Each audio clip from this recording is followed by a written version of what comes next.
Greetings, Wanderer, and welcome to the Acropolis, the shining jewel of Athens. My name is Aspasia. Though I am not originally from Athens, I have climbed to the top of its social ladder using my wit and intellect. I've even earned the love of Pericles, one of the most powerful men in the city. The mind truly is a beautiful thing.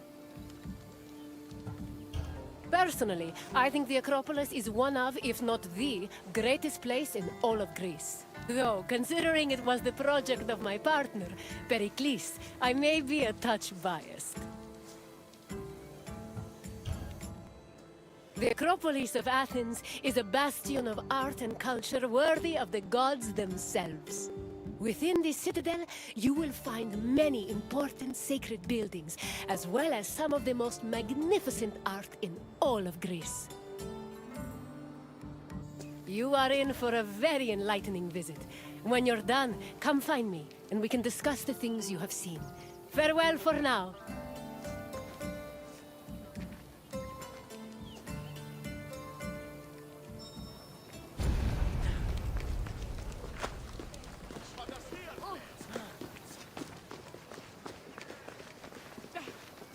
The Acropolis has gone through many changes in its long history. It began as a simple rock, was settled as early as the Neolithic period, and then became a fortress in the Mycenaean period. Stone buildings started appearing in the 7th century BCE. But the famous structures whose ruins remain visible today date mainly from a period of construction in the 5th century BCE. The location of the Acropolis is closely tied with Athens' foundation myth. Supposedly, it was the site where Athena and Poseidon competed for the city's patronage. This connection gave the Acropolis a sacred aura, and it was considered the religious heart of the city.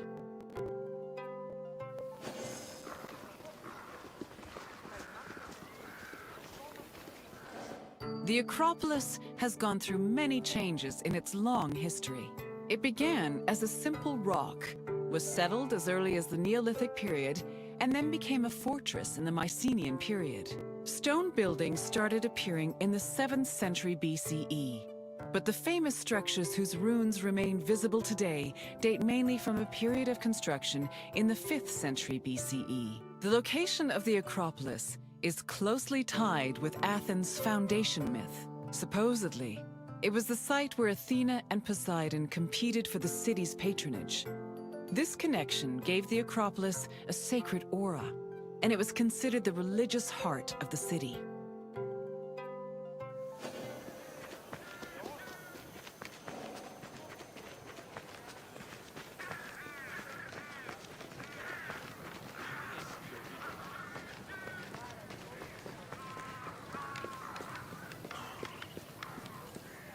The Temple of Athena Nike was built on the remains of old fortifications from the Mycenaean era. Worship at the temple can be traced back to the 6th century BCE, but the building itself was destroyed during the Greco-Persian Wars a century later. It was rebuilt during the Peloponnesian War. Given that the name Athena Nike roughly means Athena of victory, it was likely constructed in the hopes that Athens would win the war. Unusually, the temple depicts historical scenes of battles against the Persians instead of the more mythologically inclined art of other Greek buildings. The temple's priestess was chosen randomly among the Athenians and received a salary of 50 drachmae annually, along with skins and trophies from sacrificed animals.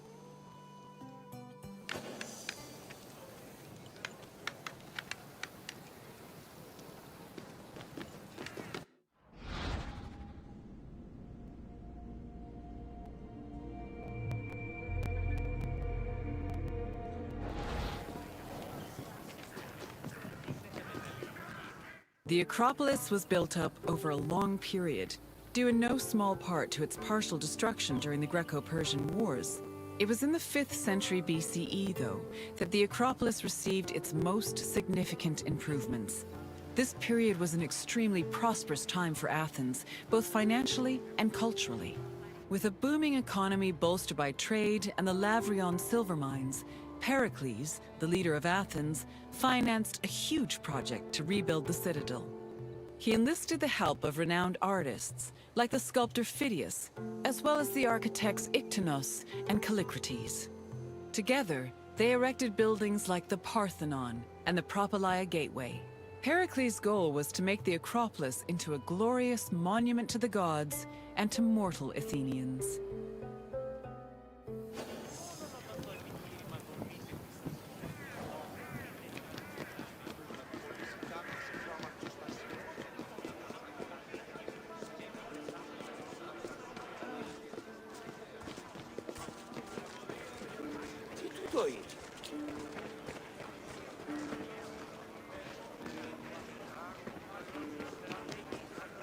Behind the Propylaea was the giant bronze statue of Athena Promachos, or Athena who fights on the front lines. That name was reflected in the spear and shield the statue held in its hands. It was erected in the mid-5th century BCE by the artist Phidias. According to an inscription, it took 9 years to make and cost almost 500,000 drachmae. At approximately 10 meters tall, the statue was apparently so large that Pausanias claimed its helmet and spear tip could be seen from the sea near Cape Sunion, 60 kilometers away.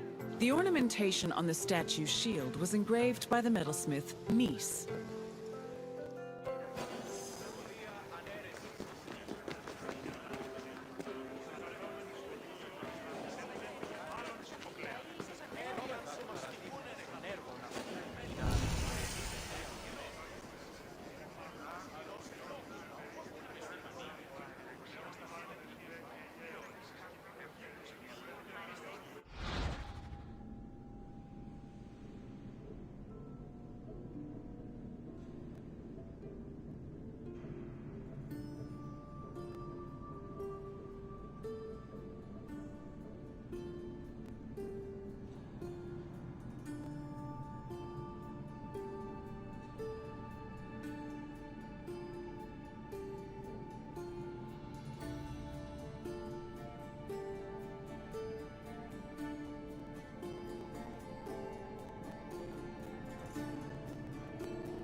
The Eraphoroi were young girls between the ages of 7 and 11 who were in charge of special rites. A list of 4 girls was drafted by the Assembly of Citizens. from which the High Magistrate, the Archon Basileus, chose 2 to serve as Eraphoroi for the year. The girls lived in a house on the Acropolis. They were in charge of carrying sacred objects and weaving the peplos of Athena. The peplos was a sacred robe offered to Athena during Panathenaea, a festival held in her honor.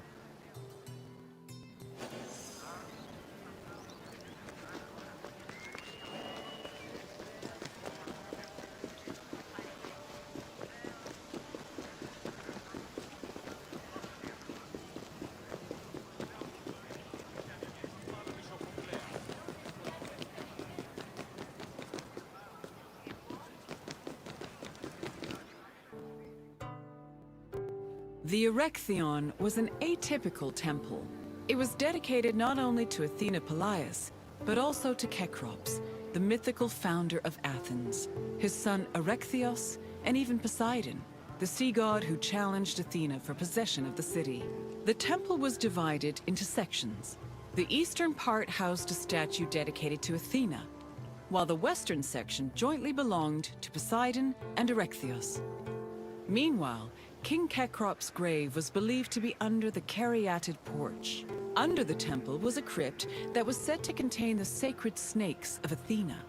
The snakes may have had a sweet tooth because the priestesses of Athena allegedly fed them honey cakes.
The Parthenon is one of the most well-known buildings in the world, and an enduring symbol of ancient Greek civilization. While it is located on the Acropolis, the building is not a traditional temple. It was built by the sculptor Phidias and the architects Callicrates and Ictinus as a great monument to the glory of the city of Athens. That glory is evident in its many carvings. One of the most carved monuments in Greek architecture, the Parthenon's decorations depict several mythological scenes. These include the birth of Athena, her fight against Poseidon for the patronage of Athens, the gods' battle with the giants, and the procession of the great Panathenaea.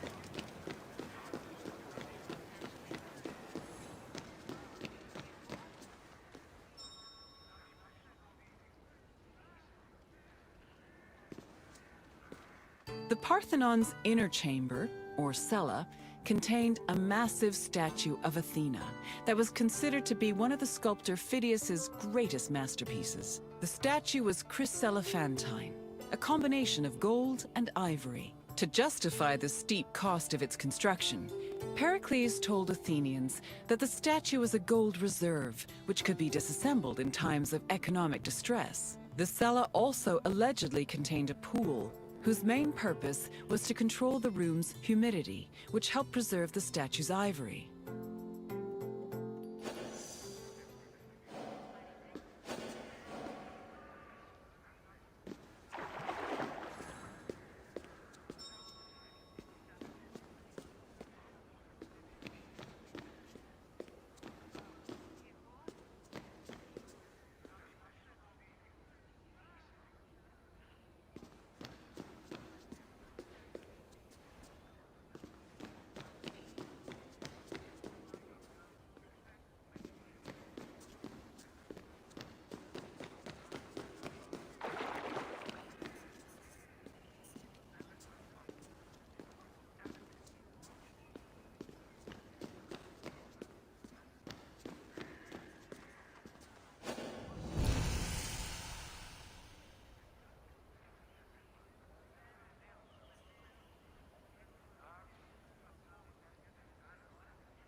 Athens' treasury was located in the Parthenon, where it was believed to be protected by Athena herself.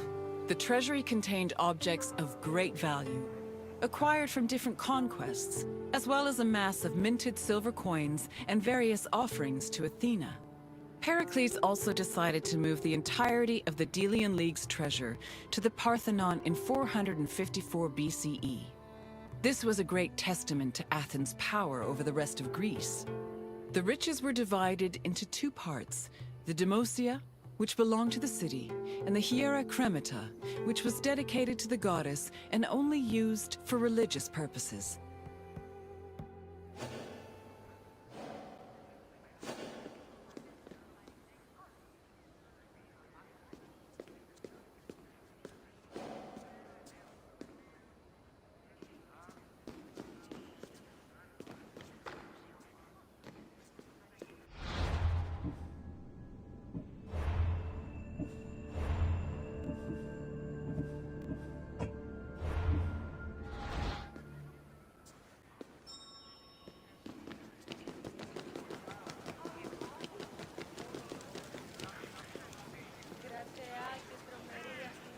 And what did you think of the Acropolis?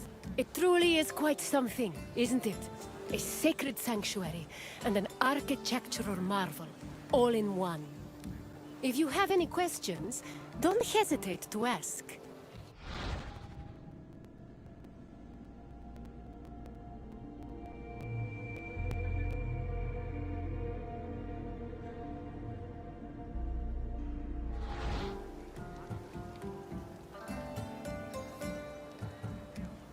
You're confident enough for a test? Very well. Let us see how much you know. Which two gods competed for Athens' patronage?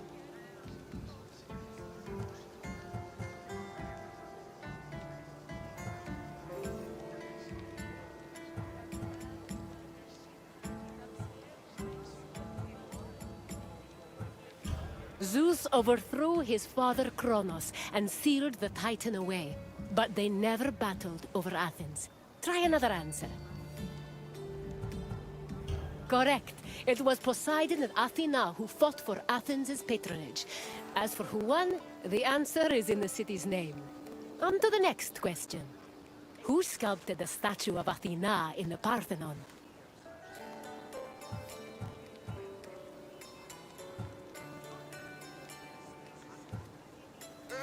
Praxiteles sculpted a marble statue of Artemis that stood in the Vravronion. Try again. Correct. The renowned sculptor Phidias made the statue, which was considered one of his masterpieces. And now, the final question. Which king's tomb was believed to be under the caryatid porch? Which king's tomb was believed to be under the caryatid porch? I'm afraid not. Menelaos was known for two things: marrying Helen of Troy and going to war when she left him for the beautiful Paris. Try another answer. Leonidas was a Spartan king. He would not have been buried in Athens. Try again. That is correct. Cecrops was the mythological first king of Athens, and his tomb was said to be under the Erechtheion. It seems you know much about this place. Well done, wanderer.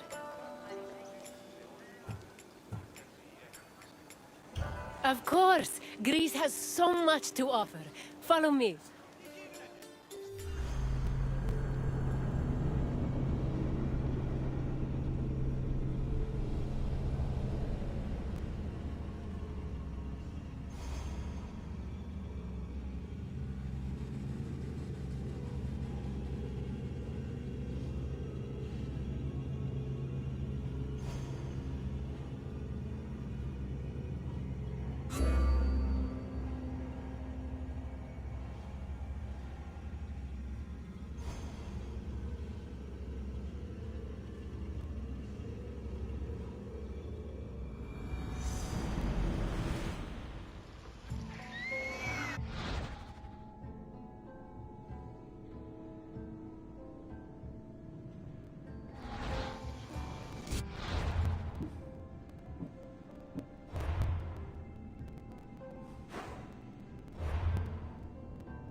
Welcome to Argos, traveler.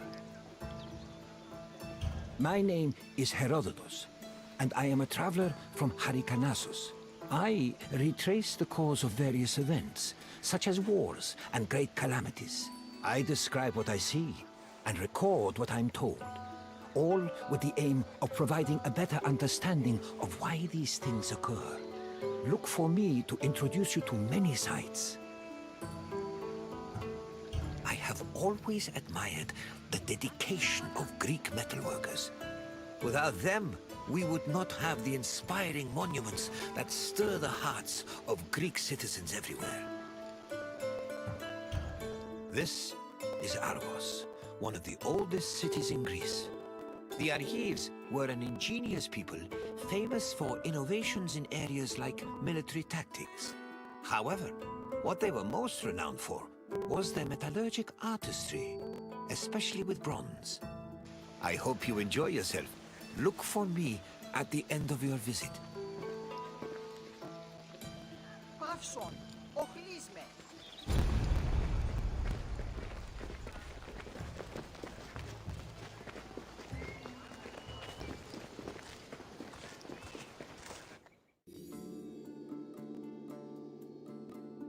The area that would become Argos was inhabited as early as the 3rd millennium BCE, but it was in the 7th century BCE that it officially became a city-state. One of Argos's major pillars was its metallurgical industry. As far back as the 8th century BCE, the city was famed for making products like long dress pins and tripod cauldrons, as well as impeccable body armor. In addition to their technical excellence, the Argives were also creative, as seen in their masterful bronze sculpting, which became prominent in the city during the 6th and 5th century BCE.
Bronze is an alloy composed of 90% copper and 10% tin.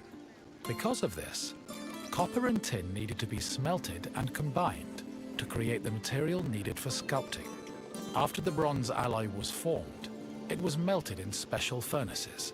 They required a tremendous amount of fuel and were usually supplied with charcoal made from specific types of wood.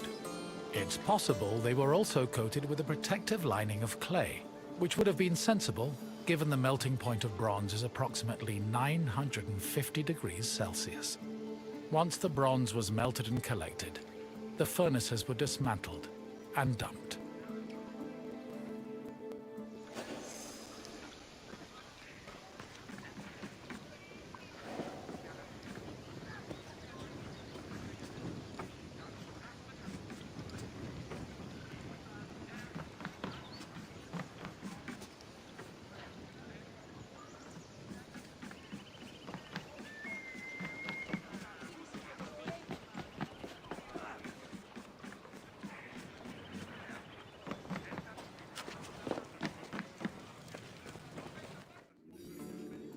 In the 8th century BCE, most small-scale statues were molded using a complicated and lengthy method called solid lost wax casting.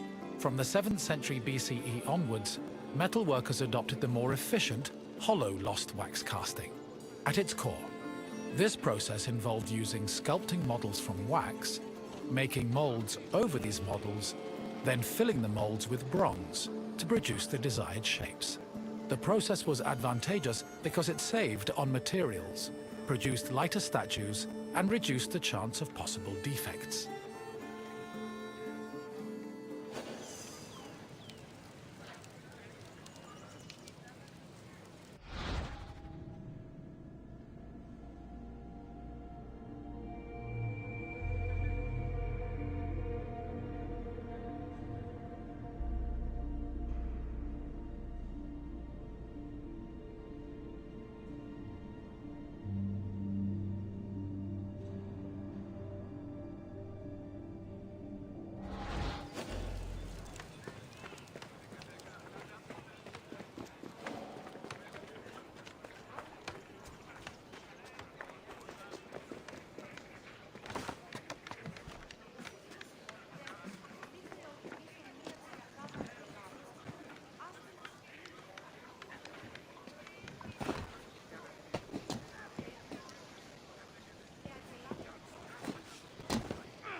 Once all the pieces of the sculpture were molded, they were welded together and subjected to the cold working process. This process involved repairing the sculpture's flaws by filling any holes and cracks with specifically measured bronze patches. Afterwards, the sculpture was scraped, chiseled, and polished until it was deemed satisfactory. Decorative details like hair, eyebrows, and mustaches were added with the use of a sharp tool. Eyes, which could be inset with ivory, glass, or silver, were attached to their sockets using a resinous kind of glue. Teeth and fingernails were inlaid with silver, and lips and nipples with copper. These small touches added color and contributed to the sculpture's lifelike appearance.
Bronze sculptures have a long and varied history in Greece. During the geometric period of 900 to 700 BCE, the sculptures mainly depicted idealized heroes, charioteers, and horses, and most of them were dedicated to sanctuaries. The Orientalizing period followed in the 7th century BCE. During this time, Greeks began adopting sculpting techniques from the East, and the depicted statues expanded to include mythological creatures like griffins and sphinxes.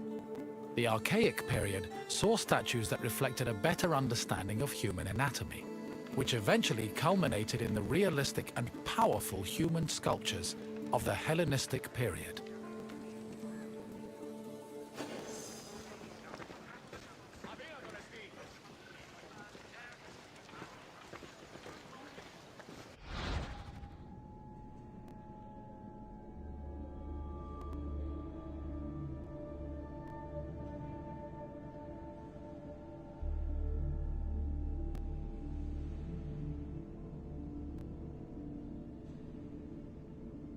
Bronze sculptures have a long and varied history in Greece. During the geometric period of 900 to 700 BCE, the sculptures mainly depicted idealized heroes, charioteers, and horses, and most of them were dedicated to sanctuaries. The Orientalizing period followed in the 7th century BCE. During this time, Greeks began adopting sculpting techniques from the East, and the depicted statues expanded to include mythological creatures like griffins and sphinxes. The Archaic period saw statues that reflected a better understanding of human anatomy, which eventually culminated in the realistic and powerful human sculptures of the Hellenistic period.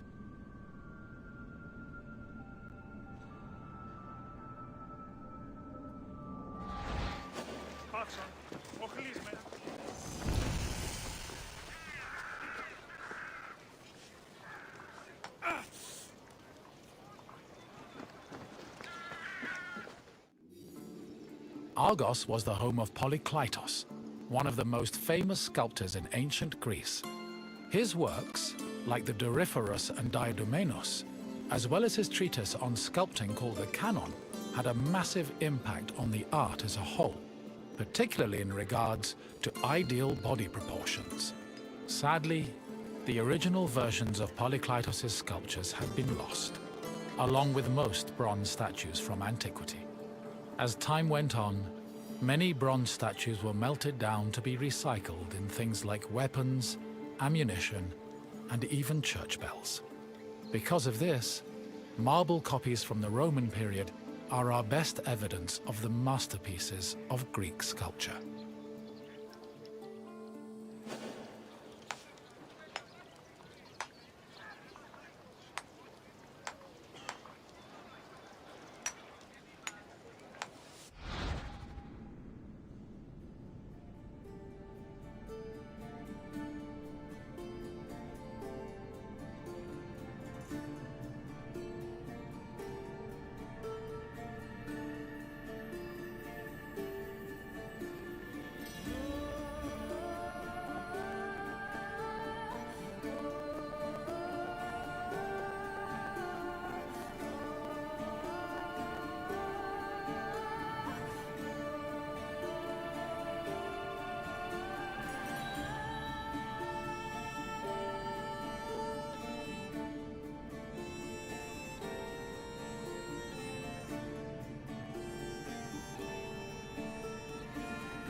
I see you have completed your tour.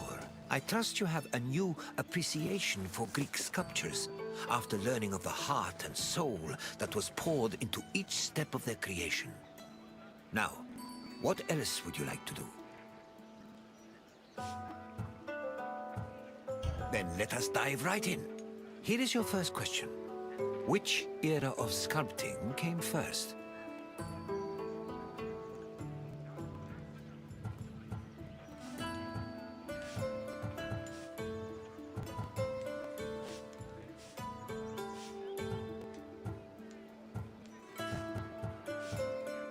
The classical period lasted from 480 to 323 BCE, making it relatively new in the grand scheme of things. But please, try another answer.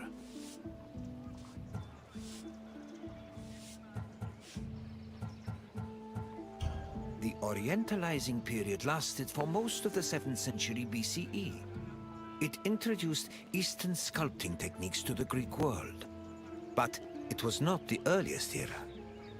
Try a different answer. Correct. The geometric period lasted from 900 to 700 BCE and mostly featured small-scale statues and statuettes of heroes and horses. On to the second question. Bronze was an alloy composed of which two metals?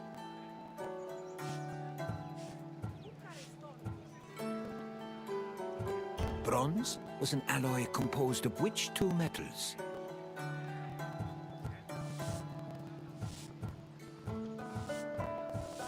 Copper and zinc made up brass, not bronze. Try another answer. Yes. To get the bronze required for sculpting, metal workers first needed to smelt copper and tin. One last question for you. Which renowned sculptor was a native of Argos? Which renowned sculptor was a native of Argos?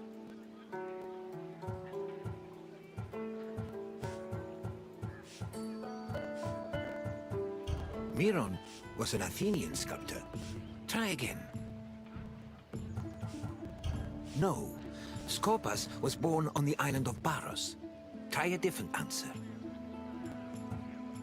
Praxiteles was originally from Athens. Keep trying.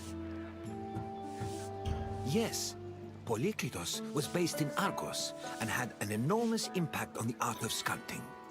You've done well, traveler. Your knowledge of metalwork is astounding.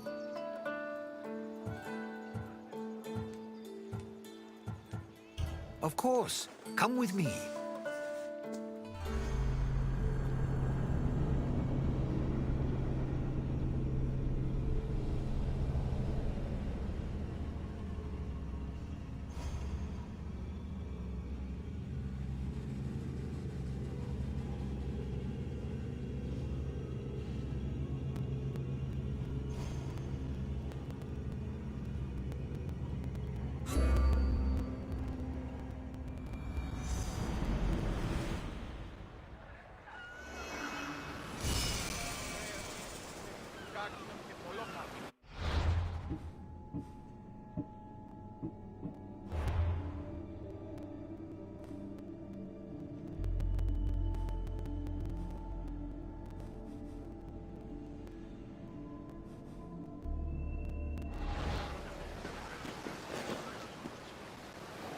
Greetings, wanderer, and welcome to the port of Piraeus. Piraeus is one of the busiest, most important ports in the Greek world. Money flows through here like a river that runs all the way to Athens. Acting as a port for Athens, Piraeus welcomed merchants, goods, and travelers from all over the world. It was a central part of Athens' economy, but it was also fortified enough to protect the city's considerable fleet.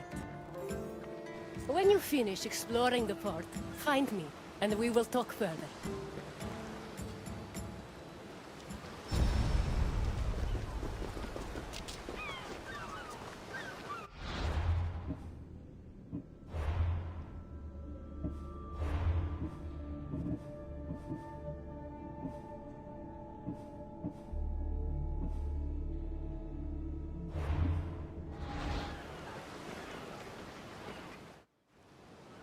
Piraeus, a peninsula southwest of Athens, became the city's main port after the politician Themistocles encouraged the development of its natural harbors.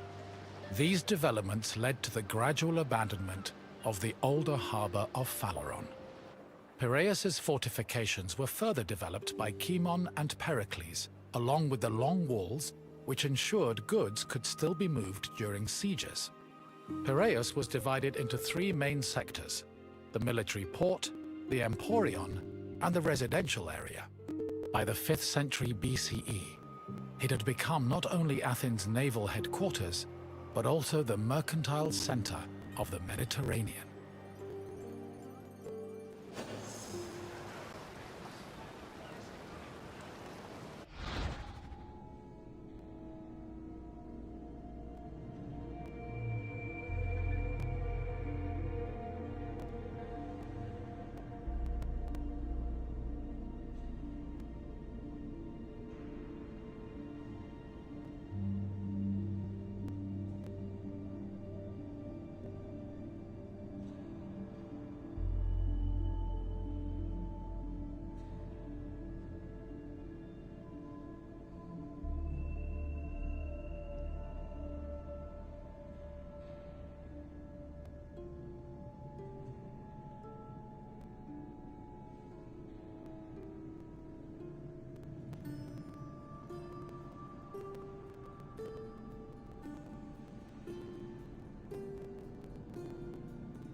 Piraeus' development during the 5th century BCE attracted a large population.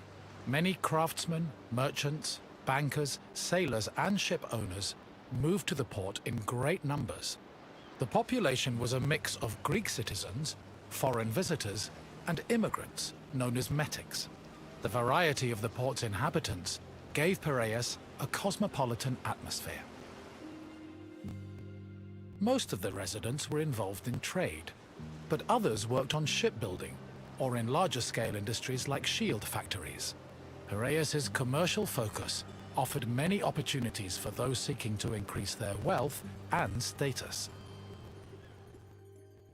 One such rags-to-riches tale is that of Passion, a slave who eventually became a citizen and earned a fortune thanks to his bank and his shield factory. Περιπάτη!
Στην Αγαθήν λακτίζεις.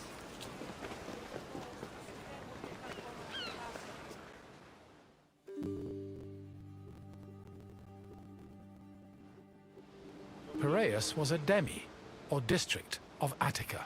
Because of its size, function, and varied population, it had a much more complicated administrative structure than other demes.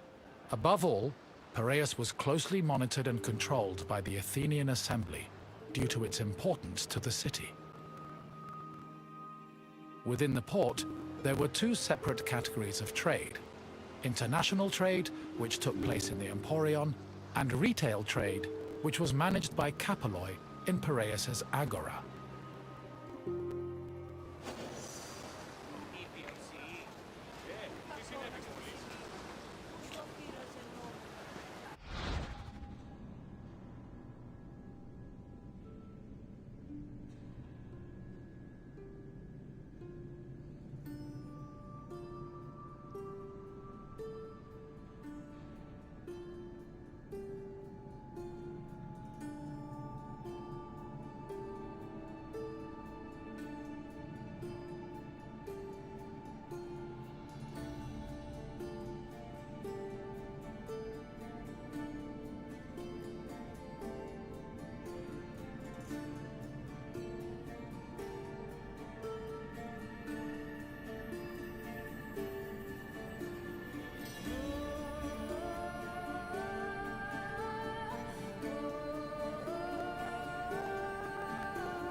The Emporion was a commercial port dedicated to trading goods from overseas. All international transactions were required to be made within its limits and needed to be exclusively wholesale. Elected magistrates managed all business and laws in the port. Meanwhile, port authorities known as epimeletes oversaw trade and took care of the regulation of prices. This was an especially crucial duty, as the amount of supplies and goods could fluctuate wildly based on factors like bad harvests or lost cargo. Common products sold in the Emporion included vegetables, fruits, fish, leather, timber, marble, metal, weapons, and ceramics. According to Hermippos, Athens was also wealthy enough to afford the finest goods from all over the world, including figs from Rhodes, almonds from Thassos, oil from Samos, and wine from Chios. Taxes were collected on all merchandise that came into the Emporion, which provided Athens with a major source of income. Όπισθεν του πολιτηρίου ευρύσις την μάνδραν πεναδυσίλης, εν ταυτη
συνέβη μόλις?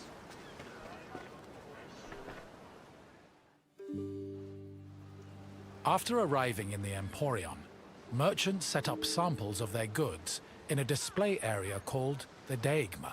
This was where citizens and foreigners gathered to officially make their deals, and almost all merchandise that came into the Emporion was traded within the area. The Deigma was under constant supervision by magistrates, who negotiated price control with the importers. They would occasionally give special privileges to those who agreed to sell at lower prices. These privileges ranged from tax exemptions to specially reserved seating in the theater.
Τι γίνεται?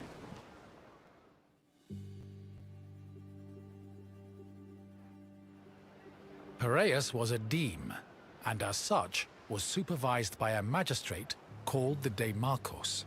While most demarchoi were chosen locally within their deme, Piraeus was appointed directly by Athens, so the city could better monitor its commercial interests. In fact, matters regarding the Emporion, the military harbor, and the grain trade were regularly debated and decided by the Athenian assembly. Transactions within the Piraeus were supervised by metronomoi. These were magistrates responsible for keeping track of weights and measures. They made sure merchants' measurements were always accurate to prevent bad deals and scams. Even though Piraeus would eventually develop into a city in its own right, it always remained under the control of Athens.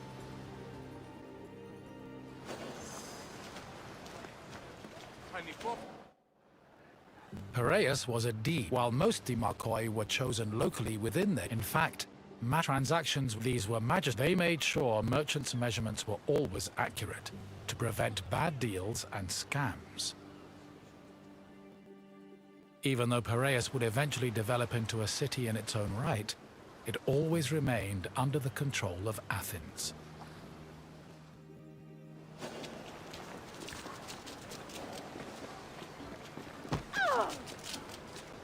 Αδύνατον εστί.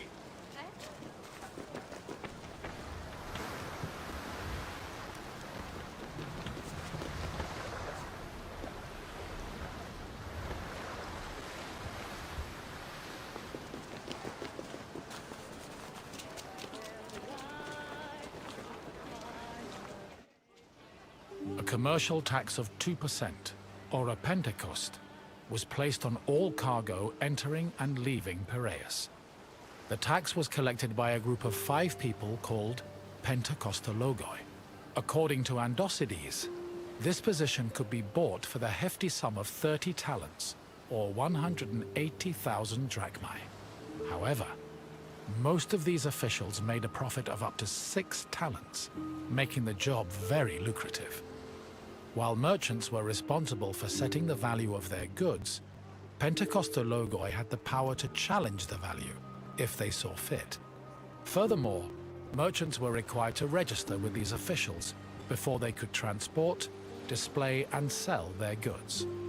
Overall, this system provided Piraeus, and by extension Athens, with a tremendous amount of money.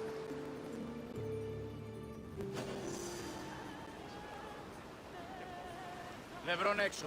Πυρέτα. Ποιος ο υπέτειος?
The sale of grain was overseen by special magistrates called Sitophilakes.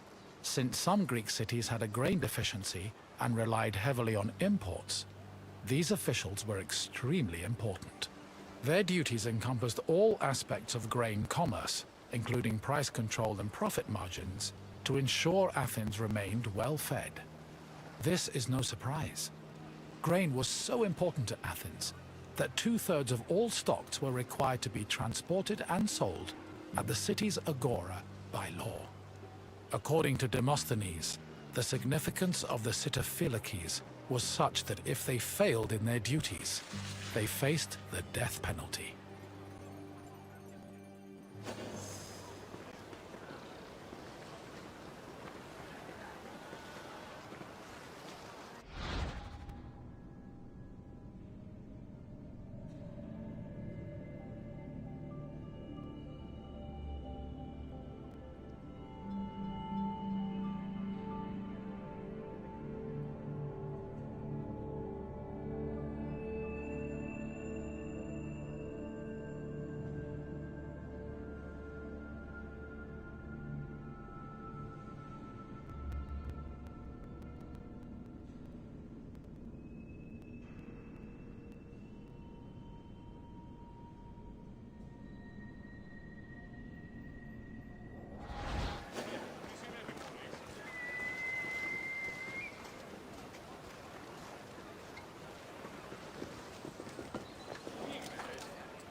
The Emporion operated on a foundation of credit and loans. Overseas commerce was handled by two types of tradespeople. Emporoi transported cargo in borrowed ships, while naukleroi were ship owners who moved goods on their own vessels. Elsewhere in the Emporion were bankers and accountants who arranged loans and kept track of incoming and outgoing ships. Emporoi and naukleroi financed their maritime voyages with these loans, which often had a high interest rate due to the dangers of sea travel. Emporoi used the loans to pay for both the cargo and the right to a ship, while naukleroi only had to pay for their crew.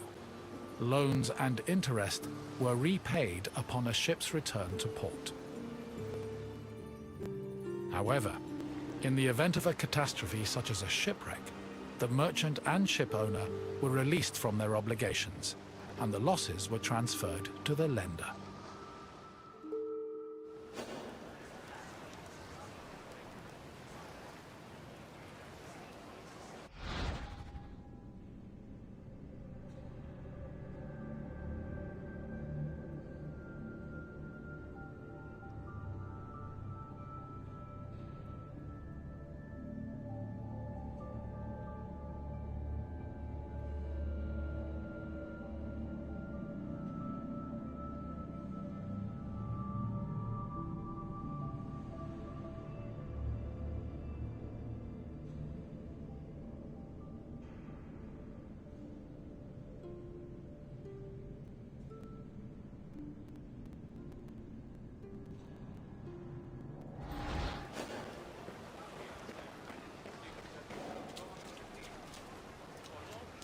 You've returned.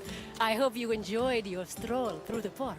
Piraeus was important to Athens' commercial interests, but it eventually came into its own as a vibrant and bustling port. If you have any questions, don't hesitate to ask.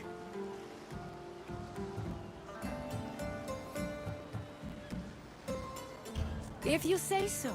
Let us see what you've learned, Wanderer. First, a simple question. Which Athenian politician originally encouraged the development of Piraeus' natural harbors?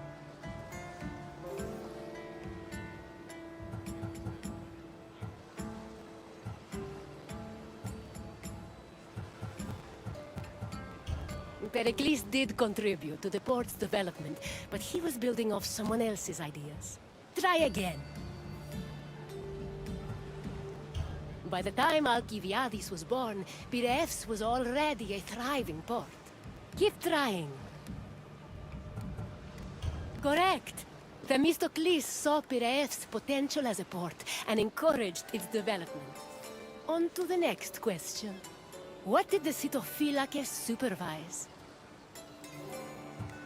What did the Sitophilakes supervise?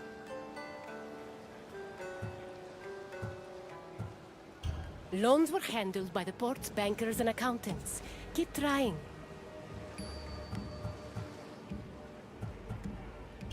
It was metronomi who were in charge of Piraeus' weights and measures. Try again.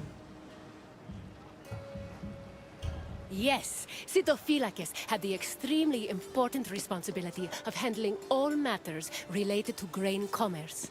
Only one question left. What was the name of the slave who took advantage of Piraeus' opportunities to earn themselves citizenship?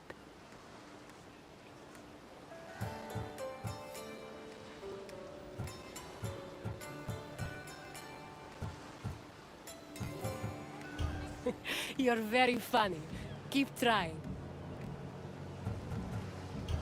Prometheus was the mythological figure who gave fire to mankind. I don't think he had much interest in business opportunities. Try another answer.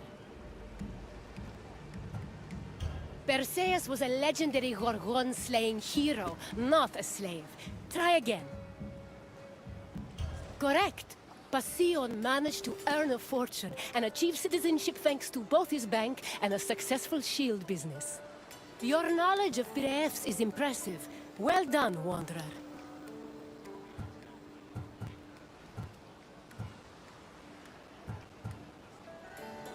Of course. Follow me, Wanderer.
Welcome, traveler, to the ruins of Mykene. It is humbling to stand in the remnants of such a great civilization. Looking at these ruins, I am reminded that the past is never as far behind us as we think. These are the ruins of Mykene, center of the old Mykenean civilization. It was home to great warriors and heroes. In many ways, places like Athens and Sparta stand on the shoulders of its accomplishments. This tour will take you through its ruins and introduce you to its most important monuments, revealing its history in the process. I hope you enjoy yourself. I'll be waiting for you at the end of your visit.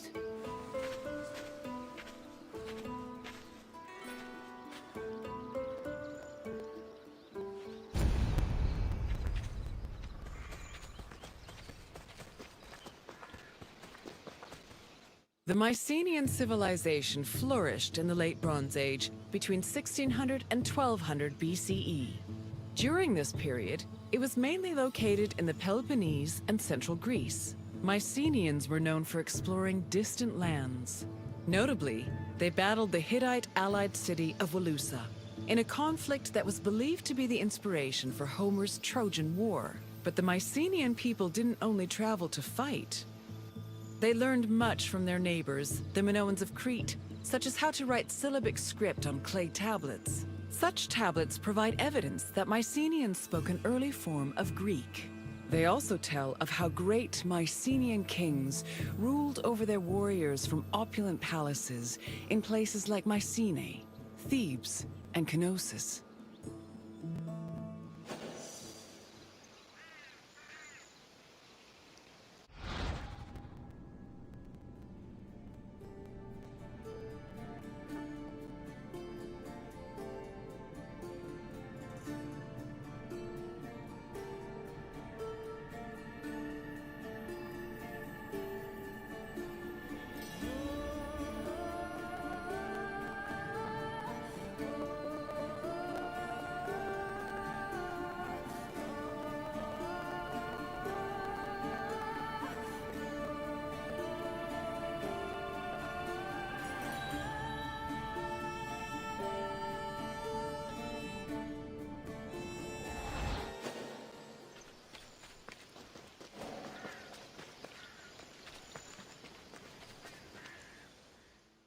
The entrance to Agamemnon's citadel, or the Lion Gate, is one of the most iconic monuments in Mycenae. It is impressive for both its height and for the intimidating rendering on its relief, which depicts two lions standing on either side of a column.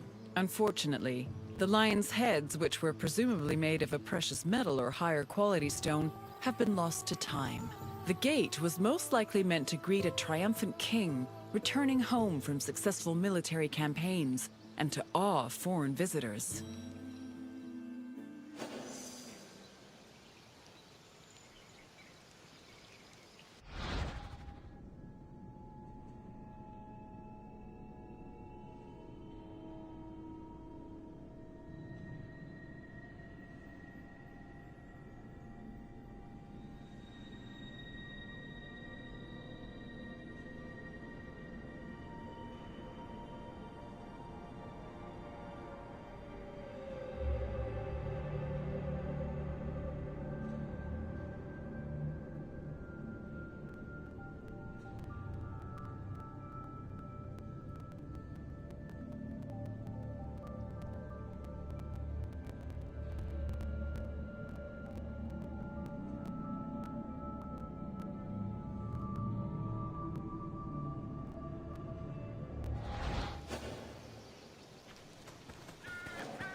When these shafts were discovered by archaeologist Heinrich Schliemann in 1876, he believed the 6 gold-filled graves to be connected with the family of the great king Agamemnon, even going so far as to proclaim a gold mask he found within to be the death mask of Agamemnon. However, this was refuted by later excavations, which showed that the 19 bodies buried in the shafts dated back to a few hundred years before Agamemnon was even born. In fact, at the time of the body's burial, the Lion Gate and the citadel walls had not even been built yet. It's estimated that the people in the graves were members of the first Mycenaean dynasty. The graves later became a place of worship for Mycenaean kings, who raised walls to protect them. These walls helped preserve several incredible artifacts, including women's jewelry, death masks, and masterfully crafted weapons.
By 1250 BCE, Mycenae was at the height of its power, and its living quarters and workshops were numerous. Houses were built everywhere, from the top of the palace's hill near the king's residence, to the slopes and terraces within the walls, to the nearby hills outside the citadel. At one point, the citadel's walls even had to be enlarged to make room for more quarters. The people who lived inside the citadel were those with high status in either the military, religious, or administrative sectors of the kingdom. This is reflected by the ceramic and metal vessels inside the houses, as well as their painted plastered walls.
A traveler seeking an audience with the king would have first ascended a steep ramp from the Lion Gate to the Citadel's summit. Here, they would have walked into the palatial complex through a grand entrance called the Propylon. Once inside, their gaze would immediately be drawn to the palace's main hall, a monumental area known as the Megaron. The vividly decorated Megaron, which glittered with precious objects and colorful frescoes in its heyday, was where the king would have received the traveler. If the king was feeling generous, he would have shared with the visitor the palace's most marvelous feature, its commanding and majestic view, which stretched from the plain of Argos to the gleaming Aegean Sea.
It was in this palace where a legendary Mycenaean king like Agamemnon would have held court. According to Homer and other poets, Agamemnon led the Greeks in the sack of Troy. Stories say that he was a fearsome warrior on par with Achilles, but also an overly ambitious and arrogant ruler. He sacrificed his own daughter, Iphigenia, to convince Artemis to grant his ship's passage to Troy. After conquering the city, he returned to Mycenae with mounds of riches, and a Trojan named Cassandra as his concubine. Agamemnon's wife, Clytemnestra, was not pleased with her husband's sacrifice of their daughter. She plotted to murder her husband out of anger.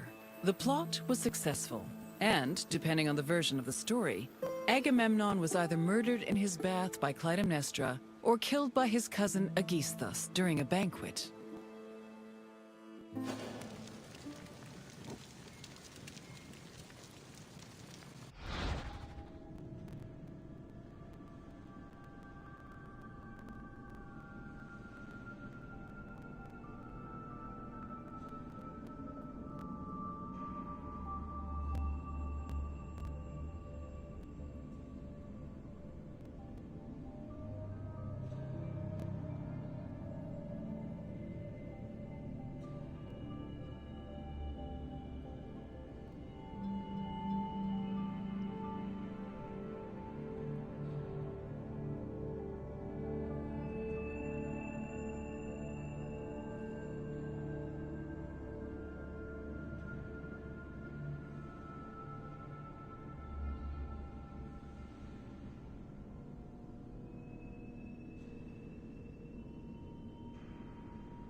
You've completed the tour.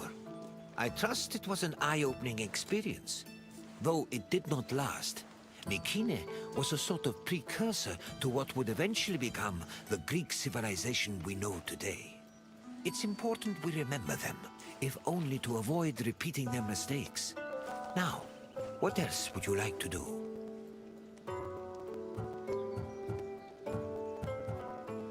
Then let's begin. First, I have quite a simple question. Which ancient city may have been the inspiration for Homer's depiction of Troy?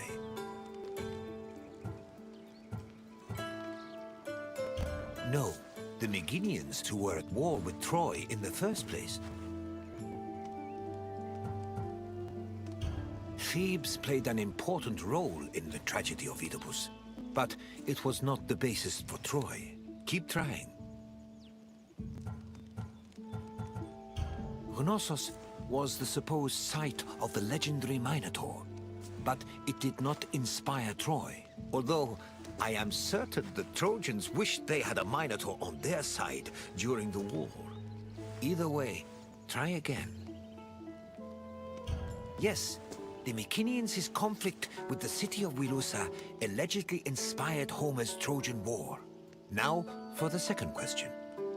Agamemnon sacrificed his daughter Iphigenia to convince which god to allow him to proceed to Troy?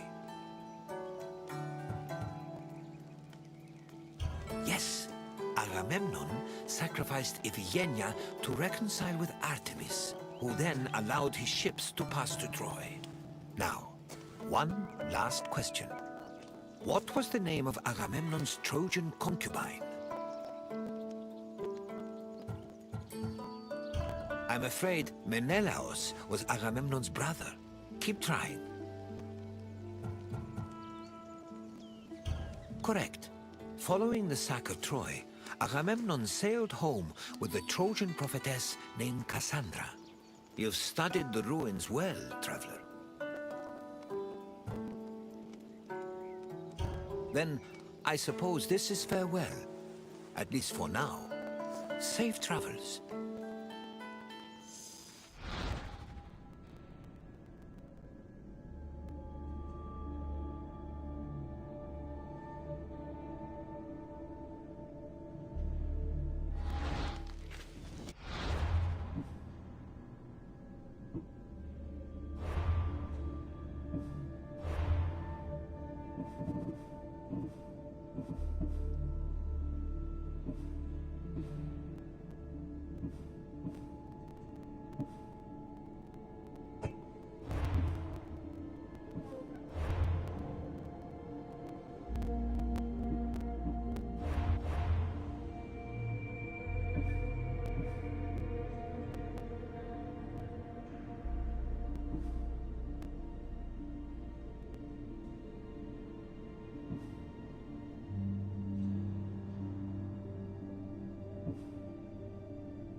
Welcome to Corinth, Wanderer. I have a special visit planned for you today. It's an intimate, informative look into the daily lives of Greek women. It's amazing what women could accomplish while men spend all day trying to out-debate each other at assembly meetings. Their work should be far more appreciated on the whole, but we're going to acknowledge that now. Corinth was one of the largest cities in ancient Greece. It had an estimated population of 90,000 in my times, and much of that population was made up of women. This tour will shine a light on those women and look at how they lived on a day-to-day basis. Look for me when you're done with your visit, and we can discuss things further.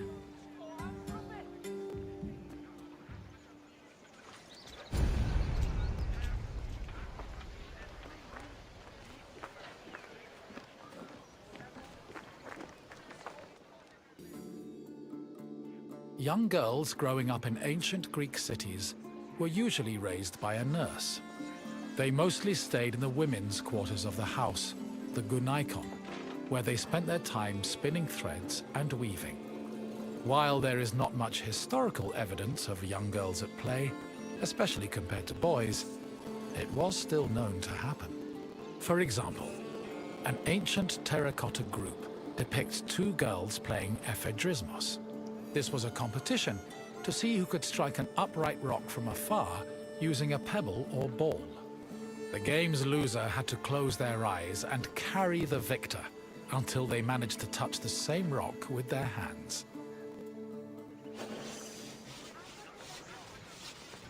Τι σκόρακαν, παιδεύεις.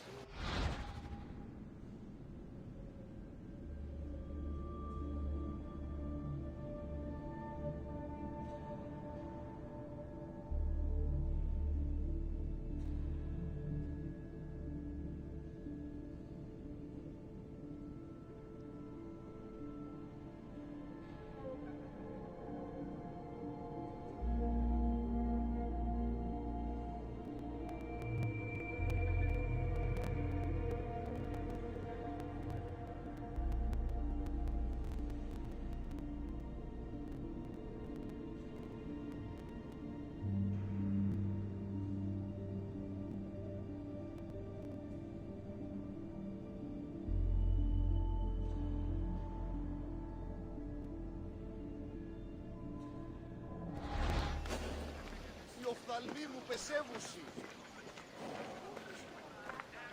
Πάυσε, συλλέγω.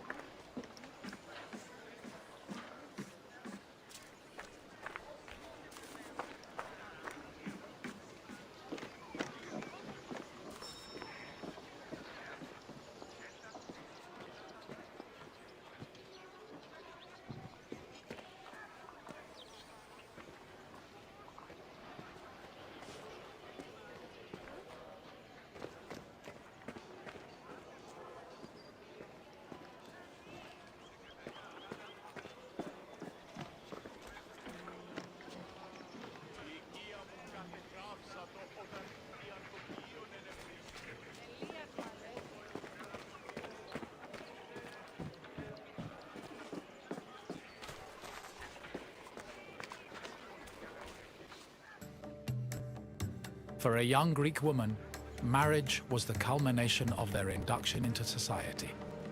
The average life expectancy for women was about 40 years, so most marriages took place when the bride was 14 or 15 years old. The marriage did not require her consent either. Instead, she was passed on from the protection of her father to that of her husband. Married women were not technically citizens at the time and lacked the rights that came with official citizenship. However, they did receive a dowry that only they were allowed to spend, but in the event of a failed marriage, the dowry was returned to the bride's father. After the marriage was consummated, the woman's status changed from being a maiden to a bride. She remained a bride until the birth of her first child, wherein she officially became a woman.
Κόπο ύβρον το παιδί. Τα ημάτια διερριγμένα, το σώμα με λένε το χρώμα. Αίγιος προσβληθέν υπογαλών. Ο χερόνες διάτε ουκ ερριγμένον. Πού με ακούεις, λέγωση η φυγάτη.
Women living in ancient Greek cities were essentially forbidden from participating in political life, and most aspects of their lives were controlled by men.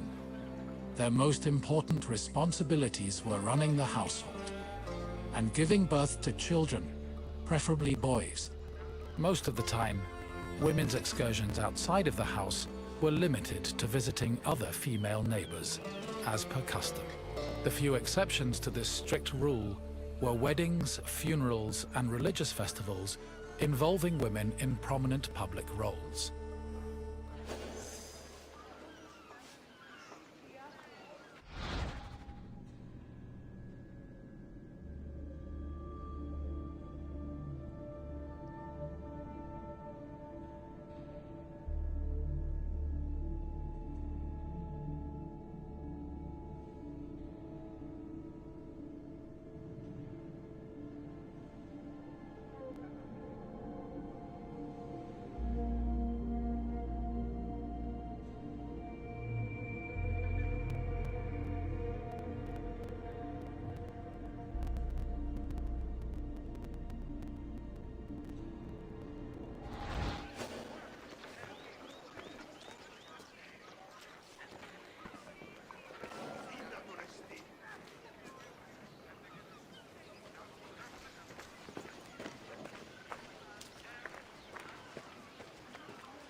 Making textiles was the main occupation of most Greek women.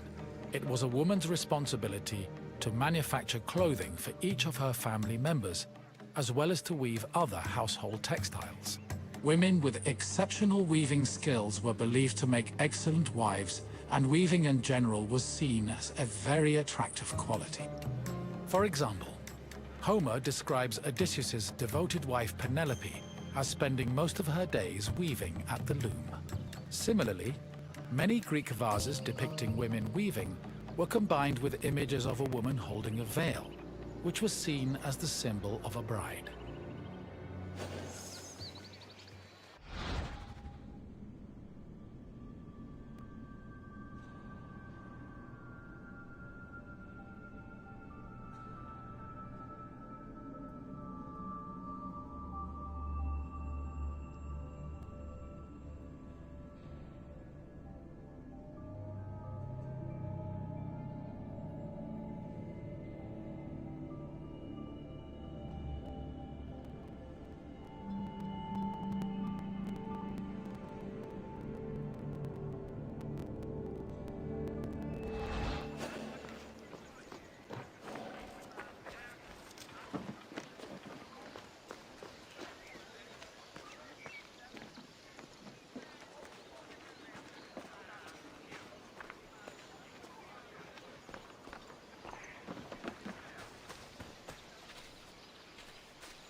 Ancient Greek women cooked in their house's kitchen area.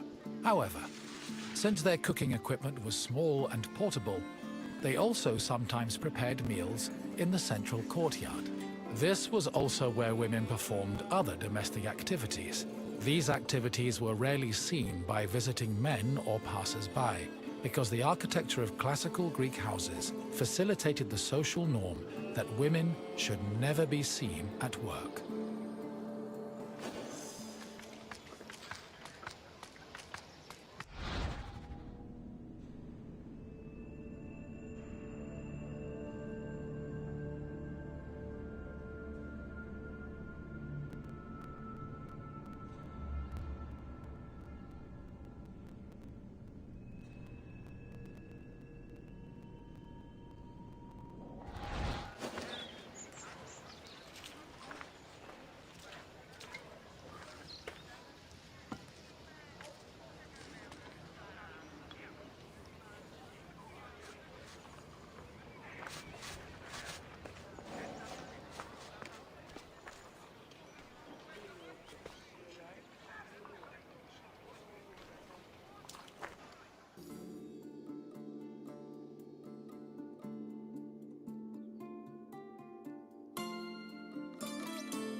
The historian Strabo relays that the Temple of Aphrodite was one of Corinth's most famous landmarks. This was largely due to the temple's female patrons. These hetairai, as they were called, were donated to the goddess by both men and women. According to Strabo, the Temple of Aphrodite contributed greatly to Corinth's wealth.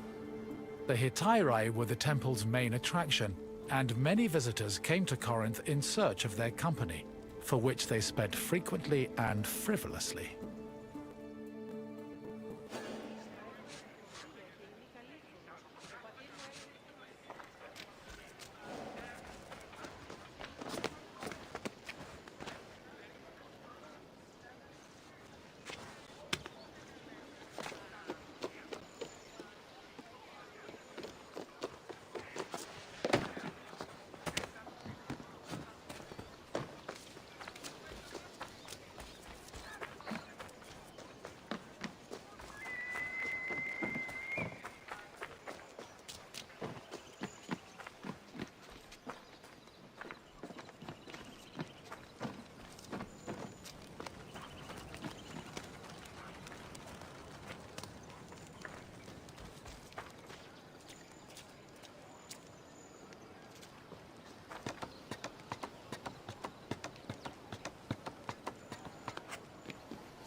Hello again, Wanderer.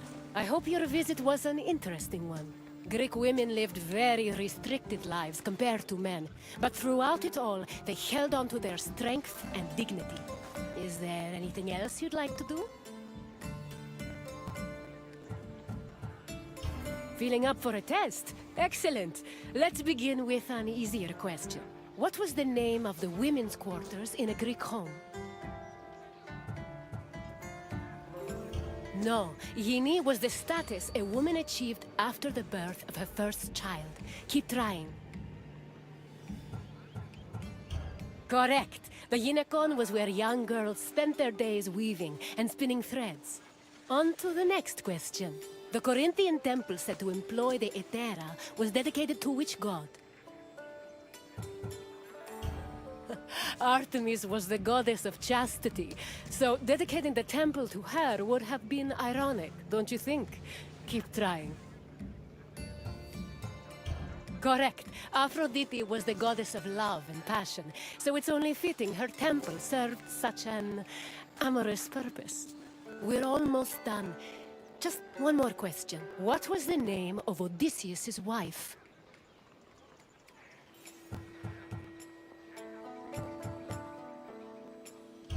Clytemnestra was the wife of King Agamemnon of Mycenae. Try again. Helen was the wife of King Menelaus before Paris of Troy abducted her. Keep trying. Yes, Penelope was Odysseus' loyal wife, who kept at her weaving while waiting for her husband to return from war. You passed the test, Wanderer. Congratulations. Then farewell, Wanderer, and thank you for visiting this great place.